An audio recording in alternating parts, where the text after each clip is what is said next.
So a few videos ago, I think I said I was going to talk at some point about Paul within Judaism and kind of show how a few different figures that are often associated with this movement, school, whatever you want to call it, approach, um, how they talk about Paul, and ultimately show why I decided not to use them as a main contender for Paul's center. And I'll do that at the end.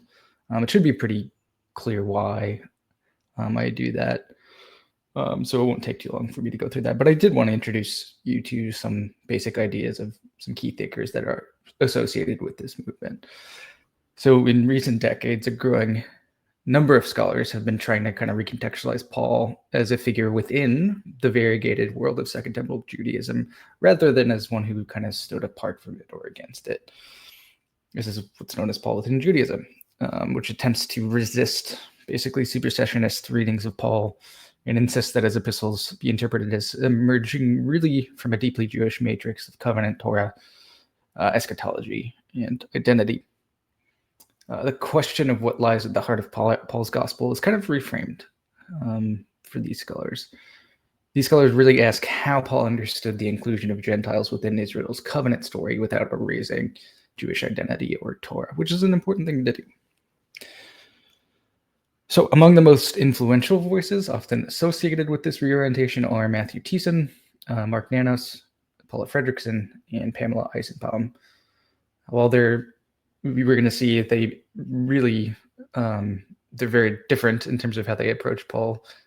They emphasize different things, but each of them envisions Paul as an emphatically Jewish thinker whose gospel concerns the transformation, the expansion, the fulfillment, in the best possible sense of Israel's vocation through the Messiah. So let's start with Thiessen.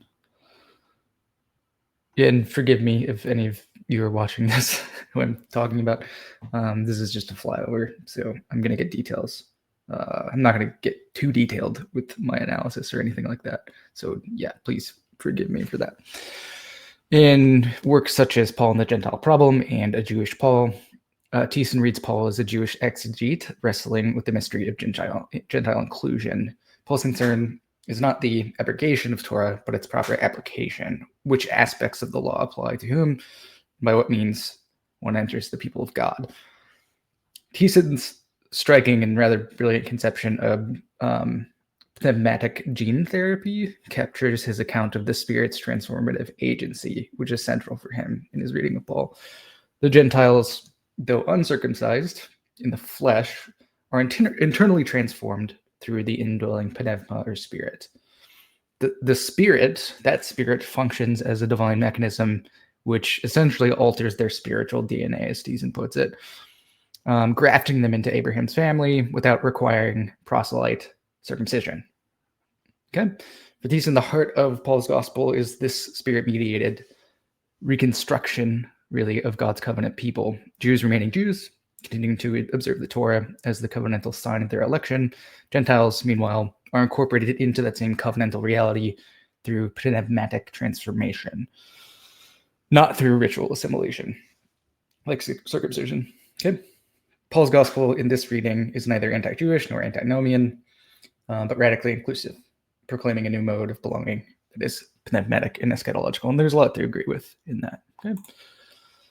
Mark Nanos, inclusion without conversion. So Nanos, foundational voice, really. One of them for the Paul within Judaism approach. Gaston and Gator, I think, are kind of some of the really key figures for that, but kind of at the foundation of Paul within Judaism. For Nanos, Paul is not a renegade founder of Christianity or anything like that, but a Torah observant Jew proclaiming the long-awaited Messianic age, which has begun, and that Gentiles can now join Israel's people as Gentiles. Okay. Nanos argues that Paul's polemic against works of law, so Galatians 2-3, Romans 3, should not be read as an attack on Torah per se, but as a rejection of proselyte conversion rites, especially adult circumcision, as a necessary prerequisite for Gentile inclusion. So Paul's critique is therefore sociological and covenantal, not moral, really. The law remains holy, just, and good, as Paul says in Romans 7. The problem arises when certain identity-defining practices, things like circumcision, dietary laws, purity boundaries, are wielded to exclude non-Jews from fellowship in the Messianic community. For Nanos, the center of Paul's gospel is the reconfiguration of covenant membership.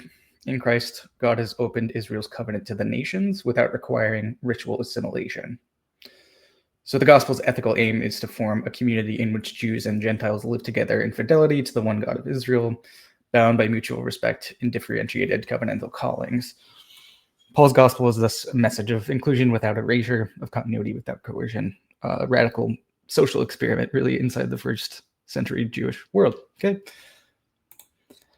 Paula Fredrickson, she kind of tends to stand somewhat next to Paul within Judaism, but is often associated with it, so I think it's somewhat fair to include her. Fredrickson is, yeah, in her Paul the Pagan's Apostle, pretty popular and somewhat recent book on Paul, and related essays that she's written, she situates Paul within the apocalyptic Judaism of his time, interpreting his mission as one phase in Israel's eschatological drama. For Fredrickson, Paul's gospel is not primarily a new religion or anything like that, but a Jewish apocalyptic proclamation. The crucified and risen Jesus has inaugurated the final stage of God's redemptive plan, in which the nations, ethne, abandon their idols and turn to worship Israel's God. The heart of Paul's message is therefore cosmic and covenantal at once, a declaration that the powers enslaving humanity, the pagan gods, okay, have been defeated, and that the nations are now being gathered into Israel's orbit through Messiah.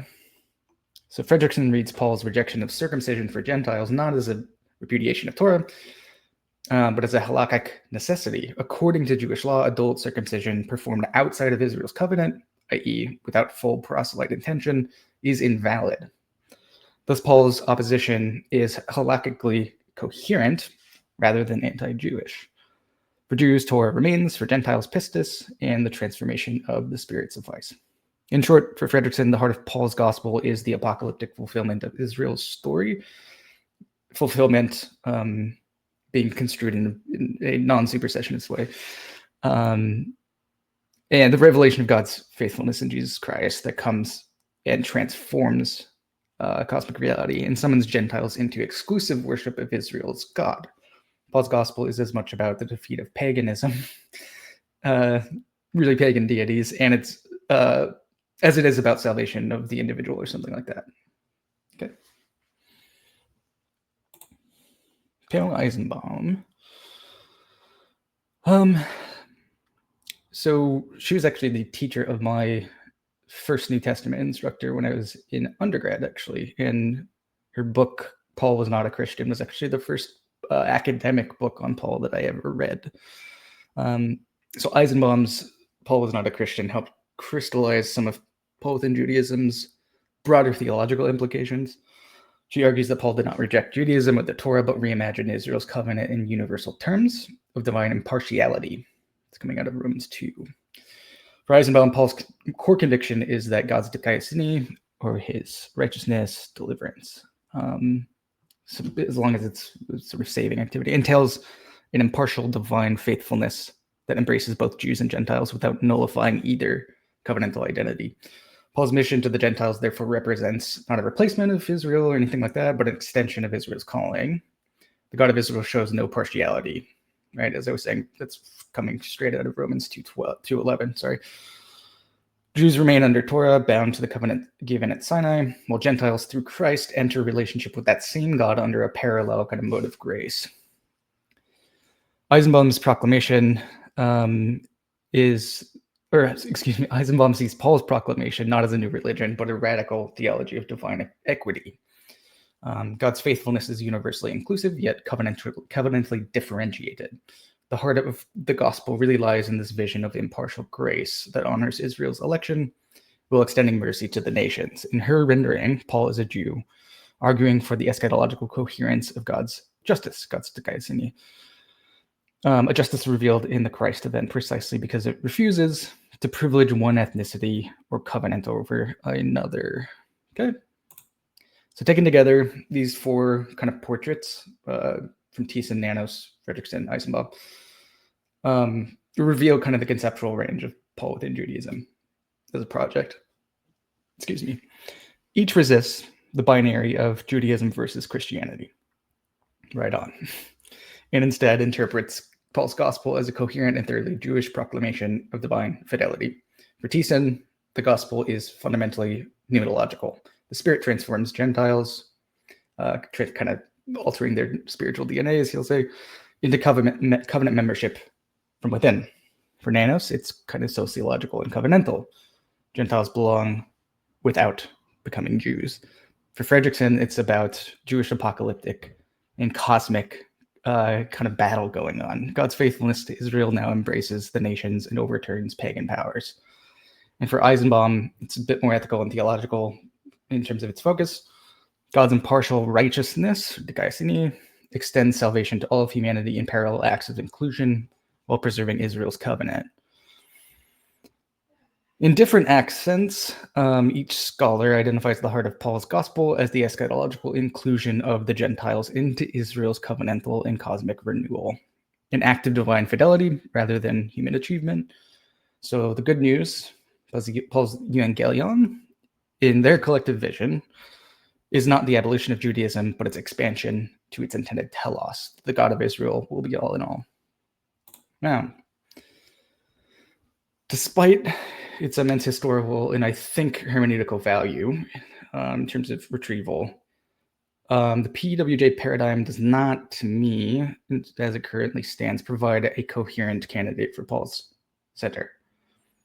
Its great strengths, namely its refusal to flatten the diversity of first century Judaism or to universalize Paul's language into kind of later Christian dogma, is also its analytical limitation, I think. Because the Paul within Judaism project disperses Paul throughout and across a web of social, ethnic, covenantal, pneumatic, ethical, apocalyptic dimensions, it often lacks an internal kind of theological center of gravity. Not that it's the Paul within Judaism folks are necessarily anti-theological, but sometimes that gets marginalized. And I think that's going to be a problem if we really want to get to the heart of the matter for what Paul is all about. The paradigm succeeds in situating Paul's context in constraints, but hesitates to specify a unifying theological logic that integrates his claims about Christ, the Spirit, Torah, eschatology. In other words, PWJ clarifies Paul's context more than his coherence. Its descriptive pluralism has yielded brilliant reconstructions, okay? So it's good at description. Yet the result is a sprawling mosaic rather than a sharply delineated picture of the main event of the gospel, according to Paul. Pauline interpretation becomes more of an exercise in sociology than it does in theology. For that reason, it offers invaluable historical texture at the level of description, but remains an insufficiently concentrated explanation for Paul's center and what Paul really claims about God revealed in Jesus Christ. A problem my own project is seeking to address really by highlighting the transformative logic of divine deliverance in Christ's faithful life, death, and resurrection. So there's a lot of stuff I agree with in Paul within Judaism. I just think as such, it's not coherent enough, or it doesn't move much beyond sort of description, I guess is how I would put it, and into anything that sort of has theological weight, which is, I think, something we need to grasp Paul's center. So with that, this has been Apocalypse Here, Christianity you can live with.